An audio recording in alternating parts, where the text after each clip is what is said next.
Two young people who had not long been married were walking up and down the platform of a little country station. His arm was round her waist, her head was almost on his shoulder, and both were happy.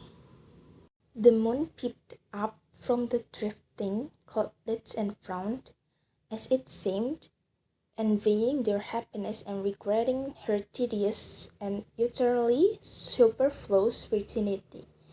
The still air was heavy with the fragrance of lilac and wild cherry. Somewhere in the distance beyond the line a corn crake was calling. "How beautiful it is, Sasha! How beautiful!" murmured the young wife. "It all seems like a dream. See how sweet and inviting that little copse looks. How nice those solid, silent telegraph posts are. They add a special note to the landscapes, suggesting humanity, civilization in the distance. Don't you think it's lovely when the wind brings the rushing sound of a train?" "Yes, but what little hands you've got. That's because you're excited, Faria. What have you got for our supper tonight?" "Chicken and salad. It's a chicken just big enough for two.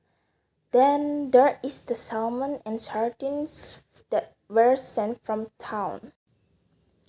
The moon, as though she had taken a pinch of snuff, hid her face behind a cloud. Human happiness reminded her of her own loneliness, of her solitary couch beyond the hills and dales. "The train is coming," said Faria. "How jolly!"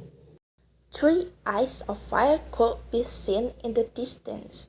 The station master came out on the platform. Signal lights flashed here and there on the line. "Let's see the train in and go home," said Sasha, yawning. "What a splendid time we are having together, Faria. It's so splendid one can hardly believe it's true."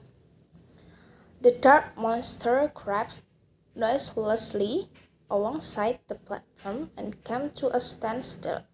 They caught glimpses of sleepy faces, of heads and shoulders at the dimly lighted windows. "Look, look!" they heard from one of the carriages. "Faria and Sasha have come to meet us. There they are." "Faria! Faria, look!" Two little girls escaped out of the train and hung on Faria's neck. They were followed by a stout, middle-aged lady and a tall, lanky gentleman with grey whiskers. Behind them came two schoolboys, laden with bags, and after the schoolboys, the governess, after the governess, the grandmother. Here we are, dear boy," began the whiskered gentleman, squeezing Sasha's hand. "Sick of waiting for us, I expect. You have been pitching into your old uncle for not coming down early this time, I dare say. Kolya, Kostya, Nina, Viva, children, kiss your cousin Sasha. We are all here, the whole troop of us. Just for 3 or 4 days. I hope we shan't be too many for you. You must not let us put you out." At the sight of their uncle and his family, the young couple were horror-stricken. While his uncle talked and kissed them, Sasha had a vision of their little cottage. He and Farah giving up their 3 little rooms, all the pillows and bedding to their guests. The salmon, the sardines, the chicken, all devoured in a single instant. The cousins plucking the flowers in their little garden, spilling the ink, filled the cottage with noise and confusion. His aunt talking continually about her ailments and her papa's having been barren from vintage.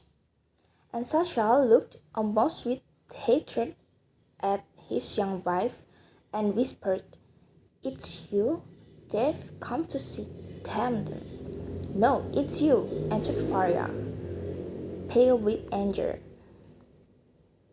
"They're your relations, they're not mine."